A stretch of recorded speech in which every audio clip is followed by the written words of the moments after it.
en los ensayos clínicos iniciales no se incluyen menores de edad. Tampoco se incluyen personas embarazadas, mujeres embarazadas. Al no existir evidencia científica de la seguridad y la eficacia en menores de edad y en mujeres embarazadas, no se puede utilizar la vacuna en ellas, en estas personas. Inquietud legítima de usted que está embarazada, de usted que tiene 16 años, o 15 o 14, o tiene un hijo con esta edad. ¿Cuándo le va a tocar entonces a mi hijo? ¿Cuándo le va a tocar a mi pariente embarazada? Es muy probable que en la segunda mitad de 2021 diversas compañías productoras de vacunas COVID asociadas con centros de investigación para los ensayos clínicos empiecen a completar ensayos clínicos secundarios. Secundarios, lo único que quiere decir es adicionales al ensayo original, al ensayo de arranque, en los que ya se contemplan estas poblaciones que al inicio no son incluidas en el ensayo clínico. Pongo un ejemplo: Pfizer ya está considerando ensayos en menores de edad, Janssen ya está considerando ensayos en menores de edad, de hecho en México, en el segundo caso, el caso de Janssen, y varias otras compañías, AstraZeneca seguramente lo hará y todas las demás. En el momento en que se tenga evidencia de la seguridad y la eficacia de la vacuna en estas poblaciones, entonces se reevaluarán solicitudes de autorización de uso. En su momento, si la evidencia es convincente de que son productos seguros y eficaces, se les darán estas autorizaciones y se procederá a el uso en menores de edad y en mujeres embarazadas. Ahora, la buena noticia para tranquilidad de las personas menores de edad y de las mujeres embarazadas es que a lo largo de la epidemia de COVID-19 se ha verificado, se ha puesto de manifiesto que las personas menores de edad tienen un riesgo sustancialmente menor de complicaciones. Desde luego, puede existir personas menores de edad que tengan complicaciones, pero en su enorme mayoría tienen un riesgo bajo. Y lo mismo el embarazo. Aunque al inicio de la epidemia el Gobierno de México, nosotros mismos, enfatizábamos nuestra preocupación de que las mujeres embarazadas pudieran tener un riesgo mayor que las no embarazadas, tal como ocurre en la influenza, afortunadamente no es el caso para COVID-19. Las mujeres embarazadas no tienen un riesgo especialmente alto comparadas con las personas, mujeres de la misma edad que no estén embarazadas. Entonces, esta es la situación en general. Iremos informando en todo momento del avance. Nos parece que es sumamente positivo entrar a esta nueva etapa del control epidémico. Hay varios países que ya en el curso de esta semana incorporaron la vacunación. Hay regiones como la Unión Europea que incorporaron ya la vacunación unos pocos días después de México, y consideramos que es positivo tenerlo en el país y que otros países también lo tengan. Falta todavía muchos elementos de oportunidad, por ejemplo, la llegada de otras vacunas, de la vacuna de CanSino, con la que México ha contratado ya el abastecimiento de entre 10 hasta 35 millones de dosis, que en este caso particular una dosis es igual a una persona, porque es un esquema de una sola dosis. Estaremos trabajando con el gobierno chino y con la empresa CanSino para revisar, cuando así lo presenten, la documentación de sus ensayos clínicos.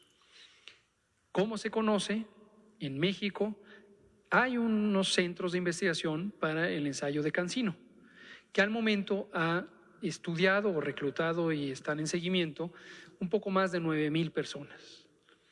Poco más de 9,000 personas. Y en su momento lo ha comprometido CanSino para que ocurra en la primera semana de enero, es decir, la próxima semana. Nos presentarán el expediente completo derivado no solamente de la información del ensayo en México, sino de los otros centros de investigación que están en varios otros países. Lo evaluaremos y ojalá, esperamos, la evidencia indique que es un producto seguro, que es un producto eficaz, para que entonces podamos incorporar el uso de la vacuna, que ya está contratado, y si fuera el caso, tendríamos 2 millones de dosis de CanSino en enero, 3 millones en febrero, 3 millones en marzo. Esto nos dará una gran ventaja porque tendremos 2 vacunas al mismo tiempo en capacidad de distribución y así iremos incorporando las otras vacunas comprometidas. Persona que ya padeció COVID ya desarrolló inmunidad contra COVID. Entonces ya tiene anticuerpos, ya tiene un repertorio de células del sistema inmune y ya estaría protegido por inmunidad natural en términos teóricos.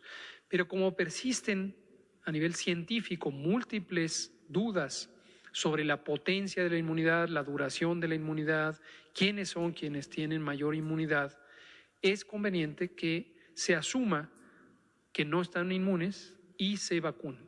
No hay contraindicación médica en el sentido de que no le hace daño, no le causa ningún mal a una persona que ya tuvo COVID ponerse la vacuna contra COVID. No le va a ocurrir nada perjudicial. Respecto a lo que dice de la vacuna CanSino y estudios preliminares, preferimos no pronunciarnos porque, como hemos comentado en múltiples ocasiones, en ocasiones las noticias sobre información preliminar no necesariamente reflejan con suficiente fidelidad los documentos científicos de origen. Y los propios documentos científicos de origen pueden tratarse de información preliminar o incompleta. Y cuando se trata de evaluar la seguridad y eficacia de un producto de esta naturaleza, de esta importancia, es mejor esperar a tener todo el paquete integrado. Entonces, solo nos pronunciaremos cuando exista inquietud sobre algún evento de preocupación. Pero si no es el caso, preferimos abstenernos de pronunciarnos al respecto. En su momento, las unidades técnicas, tanto de COFEPRIS como de la subsecretaría, analizarán las cualidades de las vacunas. Y se calcula que hasta el mes de marzo estarían surtiendo en el caso de México. Entonces, de momento no quisiera vaticinar una fecha específica en la que se alcance esto, porque depende de todos estos factores.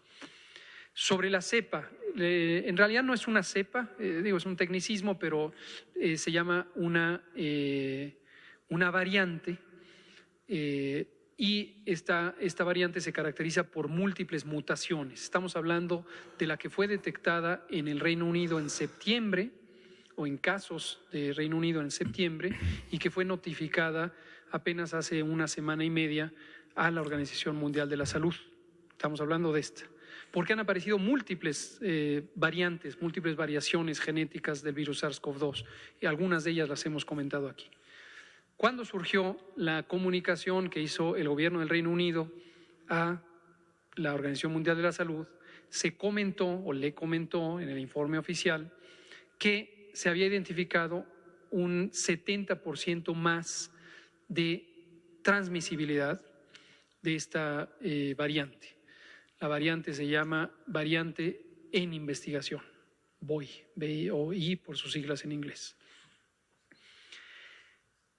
La Organización Mundial de la Salud y el Centro de Control de Enfermedades de Europa, entre otros organismos de salud pública internacionales, hicieron una evaluación rápida de riesgos. Y algunos de los elementos que pudieran ser de preocupación, que los hemos comentado en otras ocasiones, son la posibilidad de que una variante genética del virus SARS-CoV-2 pudiera tener mayor virulencia, es decir, capacidad de daño, que pudiera tener mayor capacidad de evadir el sistema inmune, es decir, que no haya personas previamente infectadas con respuesta inmune ya no puedan defenderse de ella y tengan infección, o que cause mayor letalidad, que es la forma extrema de la virulencia, entre otras inquietudes. Hasta el momento no hay evidencia de que sea así. Y respecto a la propia estimación de transmisibilidad, en la evaluación de riesgos hay consideraciones de que podría ser explicado porque las personas en quienes se detectó este virus, esta variante, son personas que en su momento tuvieron importante movilidad y son personas jóvenes. También por eso al inicio había una sospecha de que la variante podía afectar prioritariamente a personas jóvenes. Entonces, en resumen, no hay evidencia todavía sólida sobre estas características. Respecto a cerrar o no las fronteras o los aeropuertos, los viajes internacionales, comentamos la semana pasada, pero lo volvemos a comentar con mucho gusto, que la Organización Mundial de la Salud, con base en estos análisis de riesgo, los propios y los de las agencias de salud pública de otras zonas, como la europea, desaconseja, este es el término técnico usado por la Organización Mundial de la Salud, desaconseja el cierre de fronteras terrestres, aéreas o marítimas. Y las razones principales son dos. Una, la variante ya se había identificado desde septiembre, aunque se notificó en diciembre, la primera semana de diciembre. Entonces, lo más probable es que la cepa esté ya en múltiples países, en múltiples. Podría estar en México, hasta el momento no la hemos identificado, pero podría estar ya también en México, de tiempo atrás, no que acabe de llegar, de tiempo atrás. Y dos, a lo largo de muchas décadas de evidencia científica en salud pública, se ha estimado que el cierre de fronteras, el impedimento al paso de personas en aeropuertos, en puertos marítimos o en fronteras terrestres, no contribuye sustancialmente al control de la transmisión de enfermedades. Intuitivamente, las personas no familiarizadas con el aspecto técnico de la salud pública perciben que si se pone un límite a la movilidad de las personas, se puede disminuir la probabilidad de que se transfiera una enfermedad infecciosa. En la realidad, en la práctica, no hay una demostración clara de que sea así. Y cuando digo no hay demostración clara, es a lo largo de múltiples décadas, posiblemente siglos de epidemiología. Tanto es así, esto lo he comentado varias veces, incluso antes del COVID, que el Reglamento Sanitario Internacional vigente, que proviene de 2005, cambió radicalmente los conceptos y las prácticas de la salud pública global. Y uno de los preceptos más importantes es que el abordaje de control de enfermedades a nivel global está orientado no sobre el cierre de fronteras, no sobre una perspectiva de protección individual de las naciones, sino todo lo contrario, desde una perspectiva de colaboración de las naciones para contener las enfermedades infecciosas emergentes en el sitio de origen. De manera muy desafortunada, en esta epidemia de COVID, vimos y seguimos viendo una escalada, una secuencia de reacciones tomadas por los distintos gobiernos, no todos, pero por múltiples gobiernos, que son, en cierta manera, incongruentes con estas décadas de conocimiento en la salud pública y con el Reglamento Sanitario Internacional al que estamos vinculados formalmente los Estados miembros de la Organización Mundial de la Salud. Esta misma mañana lo volví a mostrar con los datos, es la Ciudad de México, el Estado de México y en general la megalópolis. En la Ciudad de México, desde hace 3 semanas, hemos estado trabajando de manera muy estrecha con el gobierno de la Ciudad de México, con la doctora Claudia Sheinbaum y todo su equipo, para expandir las capacidades hospitalarias.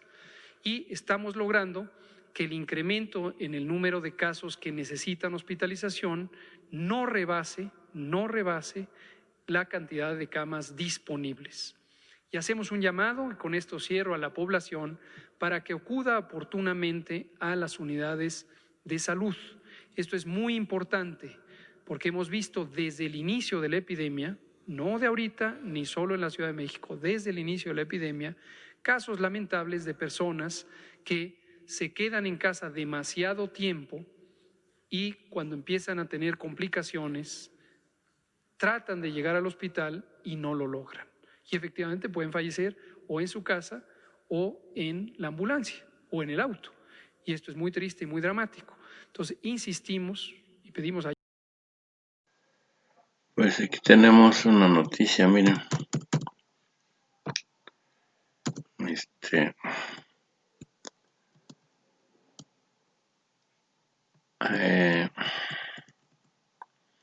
Por el bien de todos, primero vacunar a los pobres y los trabajadores, pero que paguen los ricos.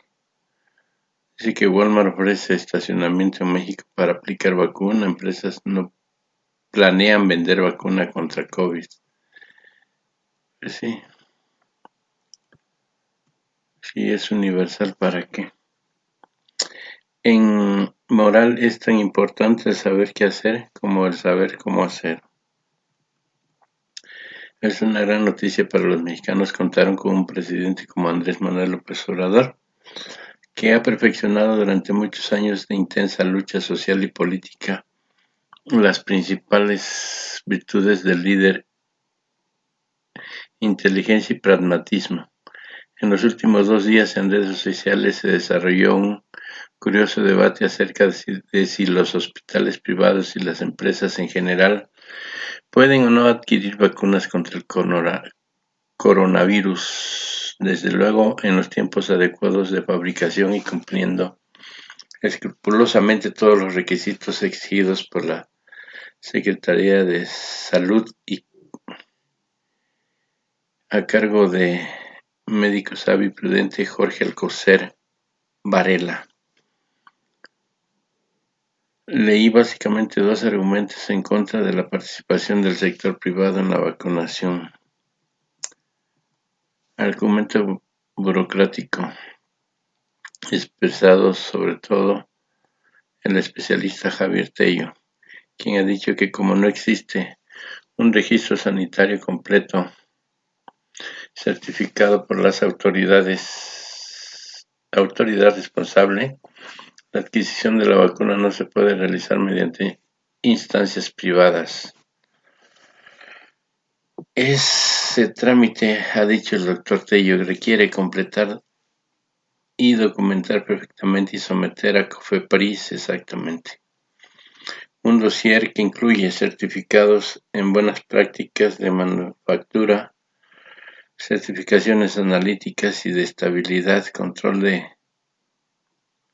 calidad y proceso de análisis del biológico, con los cuales aún no se cuenta. Pues ahí tiene a sus amigos, ya ves que dieron el permiso de las, en la COFEPRIS dieron el permiso para que entraran los, algunos, instrumentos para detectar el coronavirus. Pues entonces, pues por ahí pueden meterse. Es el esgrimido por los comentaristas de izquierda, según los cuales si se permitiera que se pagara por la vacuna, significaría que los ricos se inmunizarían primero que los pobres, algo simple y sencillamente muy injusto. Los dos argumentos son insostenibles. La verdad objetiva es que ninguno de los argumentos anteriores puede sostenerse.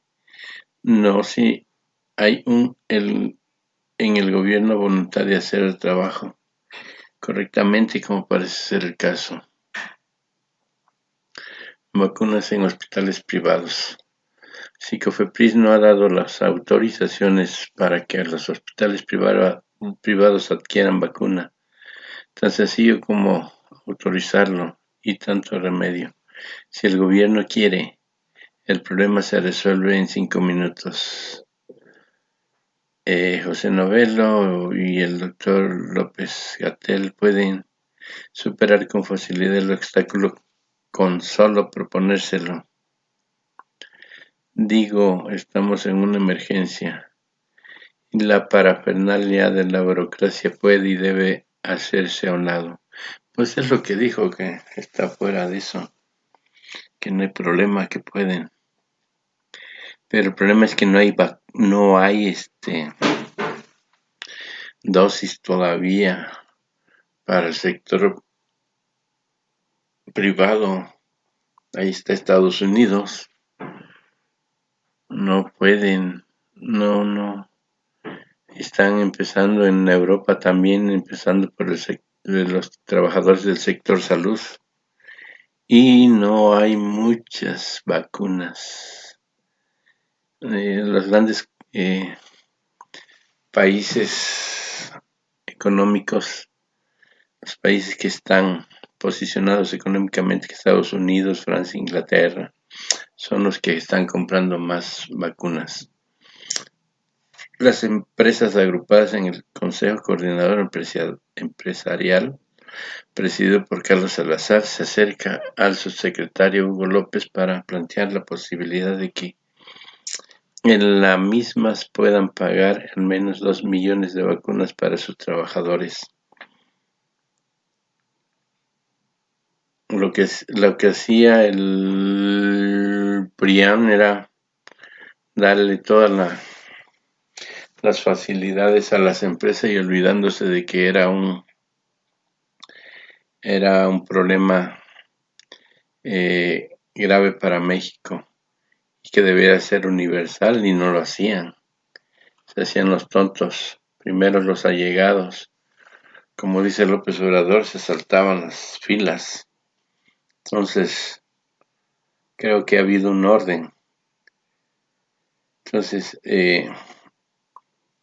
no se trata de etilismo, sino de la necesidad de que la gente realice sus actividades productivas con seguridad, de tal modo de que se acelere la recuperación de la economía nacional.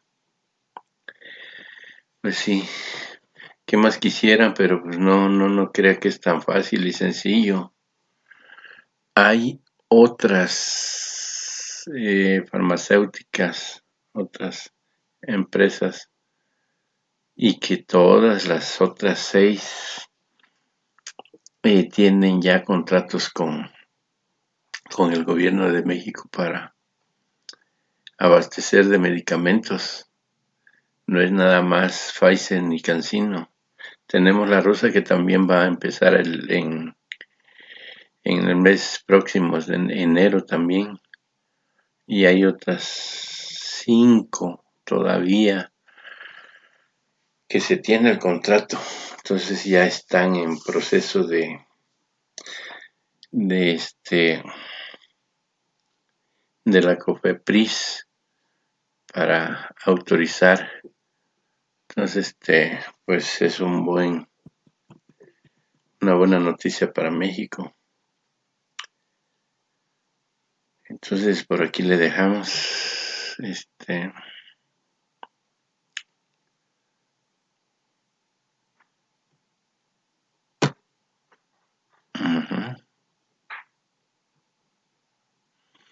Pues miren, aquí tenemos esta noticia, ¿será cierta? Nombran a Noroña embajador en Venezuela. ALNO destaca relación de amistad con gobierno de Maduro. Será el mejor embajador que tenga México, afirma diputado. Pues qué bueno, es buena. ¿Sería para quitárselo de encima? No sé. Eso es cuestión de ustedes analizarlo.